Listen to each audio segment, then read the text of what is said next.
What is up, you guys? Welcome back to another one. If you are new to the channel, I am Gold Pony, and today I am super excited. We are in the new 2020 Honda Accord, courtesy of Apple Honda in York, PA. And so I think I've told you guys before, I've owned several different Hondas in my lifetime.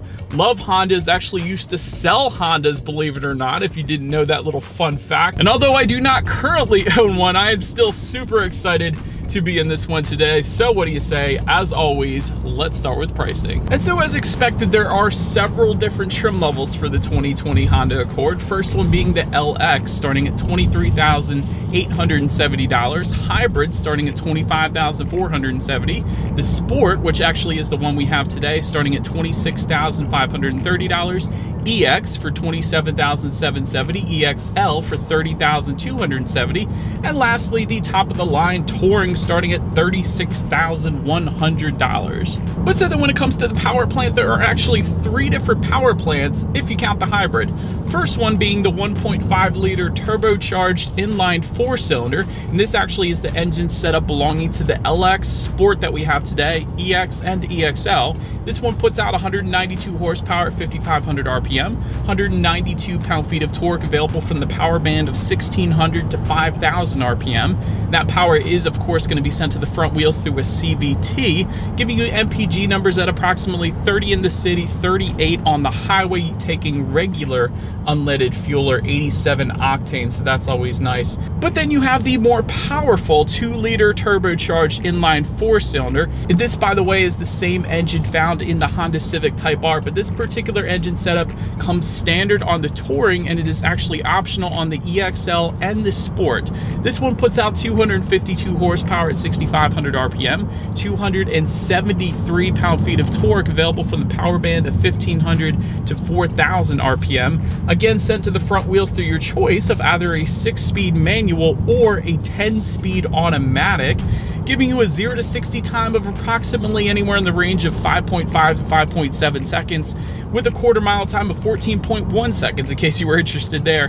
MPG numbers come in at 26 city, 35 highway for the manual, 22 city, 32 on the highway for the automatic, but once again, taking regular unleaded fuel or 87 octane, so well done Honda for keeping it inexpensive there. But so then the last power plant belonging to the hybrid trim level is going to be a 2-motor hybrid system, and that is going to include a 2-liter VTEC engine along with an electric motor, giving you a total horsepower number of around 212 horsepower, sent to the front wheels through a CVT, and the number everybody wants to know with the hybrid.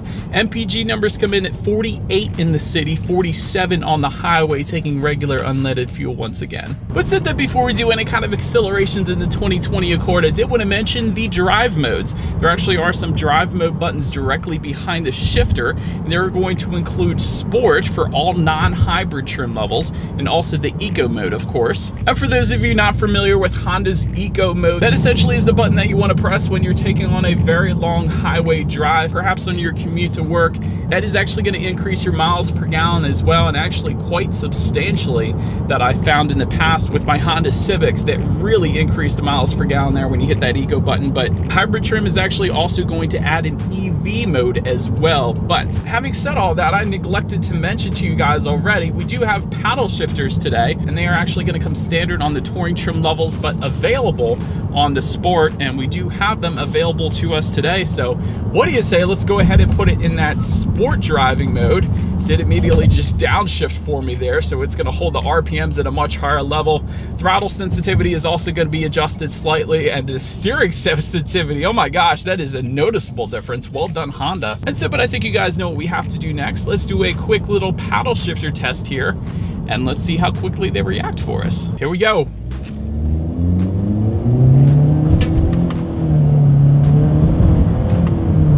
Actually pretty darn quick. Kind of surprised there, considering we have a CVT. The paddle shifters do react very quickly, so that's kind of cool that they're there. It's still a CVT, so it's not technically real shifting because there aren't any gears with the CVT, but still, it's kind of cool that they're there. All right, you guys, so now that we have tested out these paddle shifters, let's give the control back to the Accord, and let's do a quick little acceleration, and let's see how quickly we can get this new 2020 Honda Accord here up to speed.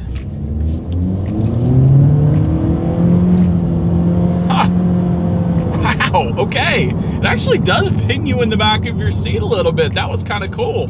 Considering we do have the base engine setup, you guys can imagine the 2-liter turbocharged engine is going to be pretty ridiculous, but absolutely no issues with merging onto the highway. This one kind of impressed me there. But so then, as always, to go along with that acceleration, braking is equally important. And so up front, you are going to find 11.5-inch ventilated front discs for the LX. However, for every single other trim level, those front discs will be upsized to 12.3 inches. So it's kind of a little interesting fact there for you.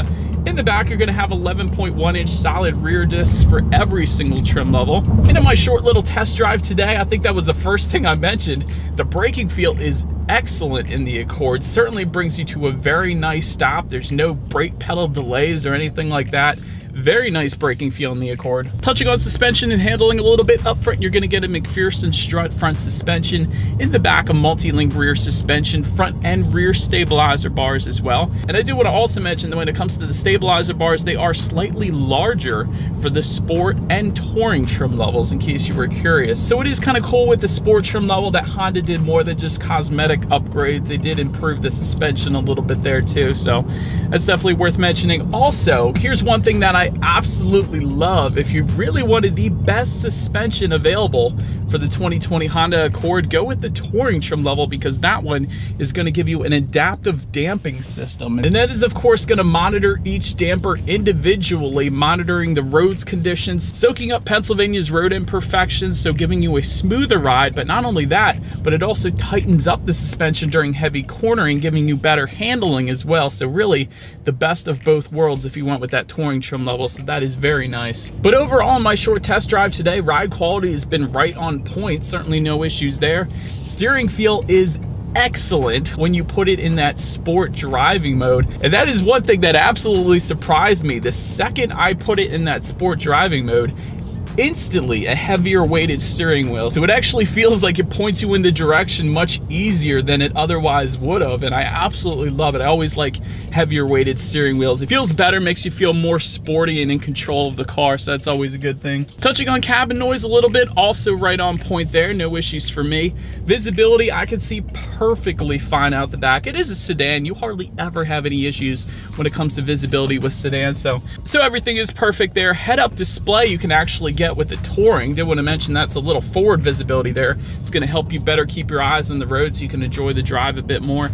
Rain sensing windshield wipers also standard with the touring. So even when the Accord detects a slight drizzle, those windshield wipers are going to come on automatically for you. They're kind of like automatic headlights, so you never have to worry about it.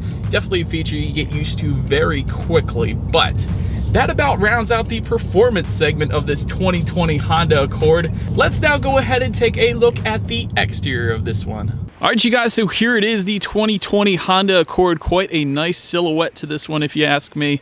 Let's go ahead and take a look at the front first here. Surrounding this Honda logo up front, there is some chrome trim accents. I did want to mention those chrome trim accents do differ slightly depending on the trim level. You're going to have your standard chrome for all trim levels but the Sport. So this is a little bit darker of a chrome accent, so did want to start by mentioning that. To the sides, LED low beam headlights will come standard on all trim levels with the automatic feature, meaning when it starts to get dark out, they are going to turn on automatically for you there. Also, LED daytime running lights will come standard as well.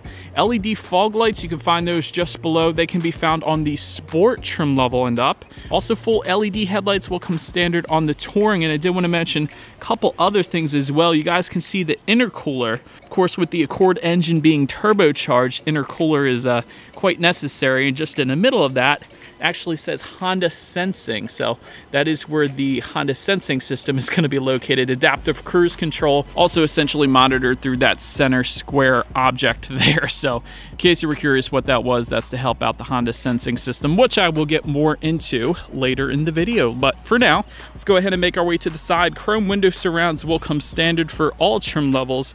On the top there, you guys can see that. When it comes to the side mirrors, they are body colored power adjustable side mirrors for all trim levels. They will actually come heated if you were to go with the EX trim level and up, and LED turn signals are going to be added with the EXL and Touring trim levels. But now zooming out a little bit so we can take a look at the wheels. They are going to differ once again depending upon the trim level. 17-inch alloy wheels will come with the LX, the Hybrid, EX, and EXL trim levels. And then when you go to the Sport or Touring trim levels, you will get 19-inch alloy wheels. You're actually going to have a little bit of black accents to them with our Sport trim level here that we have today. So did want to mention that. Making our way to the back, shark fin antenna can be found up top on the roof there. And in case you were curious, this body colored rear spoiler that you guys are currently looking at, that is going to be found only on the Sport trim level, just in case you were curious there. Then just below, taking a look at those taillights, they are LED taillights with integrated LED light bars. They are quite bright at night. Trim level badging can be found just below them. Just below all of it, dual exhaust outlets for all trims. However, only 2 trim levels are going to have these exposed chrome tips to them. You guys can probably imagine, once again, they are going to come with the Sport and Touring trim levels. So you guys know what we have to do next. As always, here is that exhaust clip.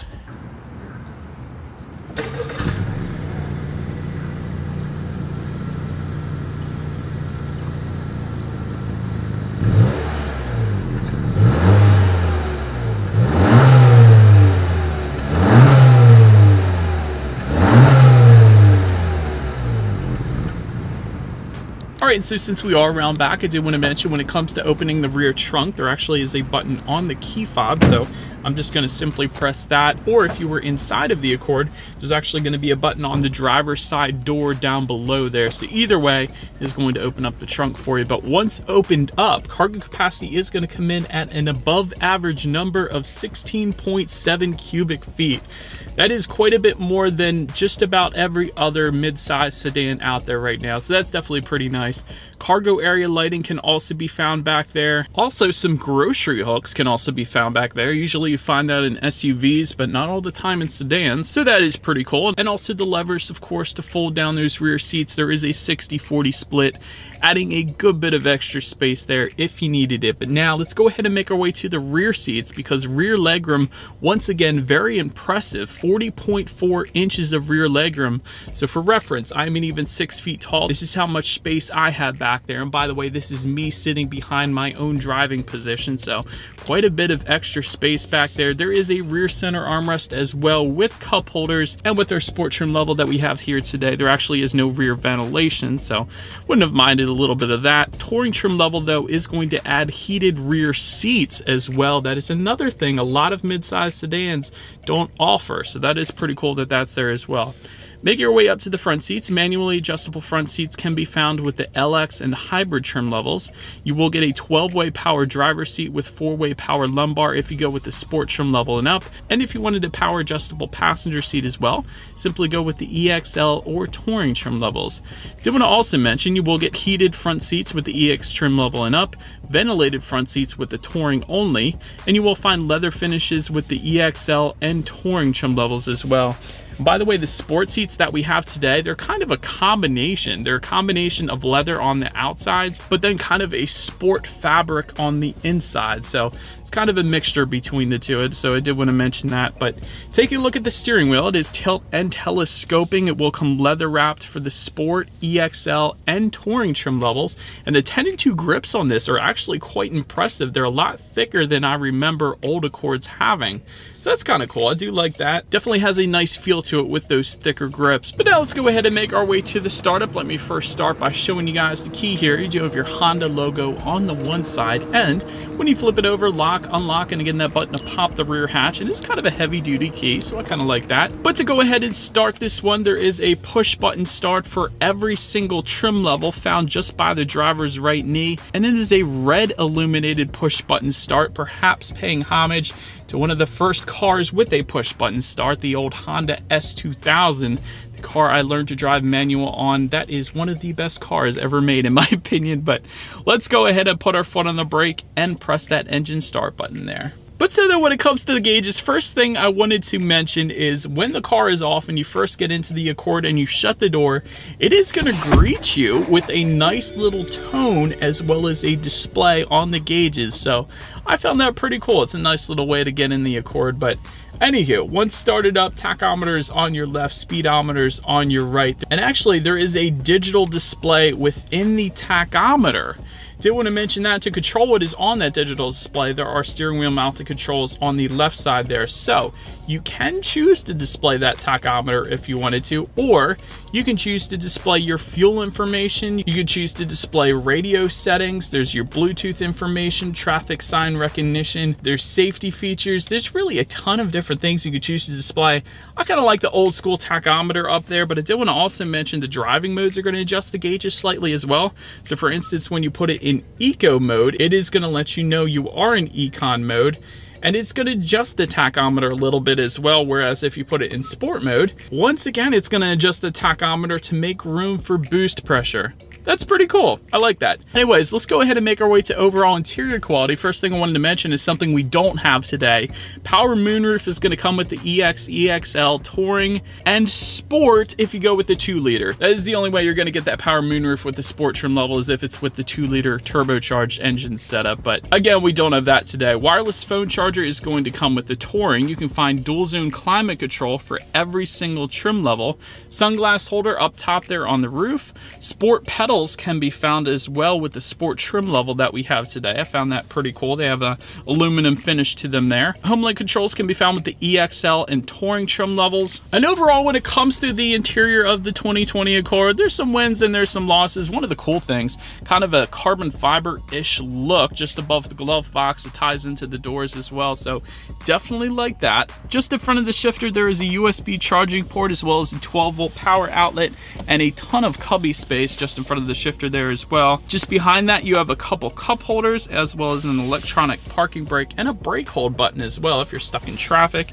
And just behind that, there is a very large cargo area with a 12-volt power outlet in there and a rubberized bottom so things don't slide around as much. But perhaps something that might need a little room for improvement, there is a lot of plastic from what I'm seeing, especially around the shifter and the cup holders and all of that. So, as well as just behind the tech display, which we'll get to in a second here. But perhaps if they were going to make it plastic, maybe they should have carried the design of this carbon fiber look down to around the shifter as well. But I don't know, maybe I've reviewed too many BMWs lately. But anyways, that's my constructive criticism when it comes to overall interior quality. But now let's take a look at the tech display, because this is quite cool in my opinion. 7-inch colored touchscreen display will come with the LX and hybrid trim levels. However, if you go with the Sport trim level and up that we have today, you will find an upsized 8-inch colored touchscreen display. It does look quite large up there. It's pretty cool. Bluetooth and audio streaming will come standard for all trim levels. Android Auto and Apple CarPlay, you're going to have to go with the Sport trim level and up, so therefore we do have that today. But cool thing about Android Auto and Apple CarPlay, it is quite addicting once you have it. It does give you free navigation through your smartphone, which is constantly updated, so it's not like you have to pay the manufacturer to get an updated navigation system anymore. Also detects speed traps when you're driving, and there's a ton of pluses, especially with the Android Auto Google Maps navigation system there. But also you can liken just like your Pandora songs up there. There's a ton of other apps you can check out actually as well. But factory navigation system is going to come with the Touring trim level, and you can also check out your radio settings up there. When it comes to the sound system, you will get 4 speakers with 160 watts if you were to go with the LX or hybrid trim levels. You will get an 8-speaker sound system with 180 watts with the Sport trim level or the EX, so that is the one we have today. And if you go with the EXL or Touring trim levels, you're going to find a 10-speaker sound system with 450 watts and a subwoofer. But like I said, that's not the one we have today. We do have the 8-speaker sound system with 180 watts. So let's go ahead and turn on the radio here, see what we got playing this morning, and let's test out the clarity of this one. You're making me feel like maybe I am somebody. Bieber for life. Actually not that bad of a sound system, honestly. Clarity was definitely on point. Once you get over 6 speakers, really the clarity does improve quite substantially. Bass is, it's okay. It's pretty much as expected there, but clarity was actually pretty decent there for the Accord. But so then anyways, last thing I wanted to mention when it comes to that tech display at least is when you do put the Accord in reverse, you will find a multi-angle rear view camera with dynamic grid lines. And when I say multi-angle, there are some buttons you can select at the bottom of that tech display, giving you multi-angles essentially. Anything from a wide angle to your normal angle to directly below the Accord. And that view is pretty important, especially if you have kids, if they leave their bikes or scooters or something directly below the Accord. So that's pretty cool too. But as always, that is going to lead us into safety. And so something I always like to start with when it comes to safety, if they do qualify at least, is the Honda Accord did get an IIHS top safety pick rating. So that's always a plus. Front, side, and side curtain airbags will come standard, as well as driver and passenger knee airbags as well. In the back, you're going to have latch, aka lower anchors and tethers for children for the rear car seats. Also standard rear child door locks, a tire pressure monitoring system. Automatic high beams will come standard for all trim levels, as well as Honda Sensing, as I was mentioning earlier. Collision mitigation braking system is going to come with that, as well as road departure mitigation system, adaptive cruise control, lane keep assist, and traffic sign recognition. So all of that is going to come standard for every single trim level. That's definitely nice. I did want to also mention, if you go with the EX, EXL, or Touring trim levels, you will also get a blind spot information system with rear cross traffic alert. And so, but that is about it for this one, you guys. Thank you so much for watching. Feel free to follow me on social media at the bottom of the screen there if you like. Be sure to hit the subscribe and the bell notification button if you're into new car reviews. That is what we do here on this channel. Do appreciate you guys watching more than you know, and I will see you guys in the next video. Stay gold.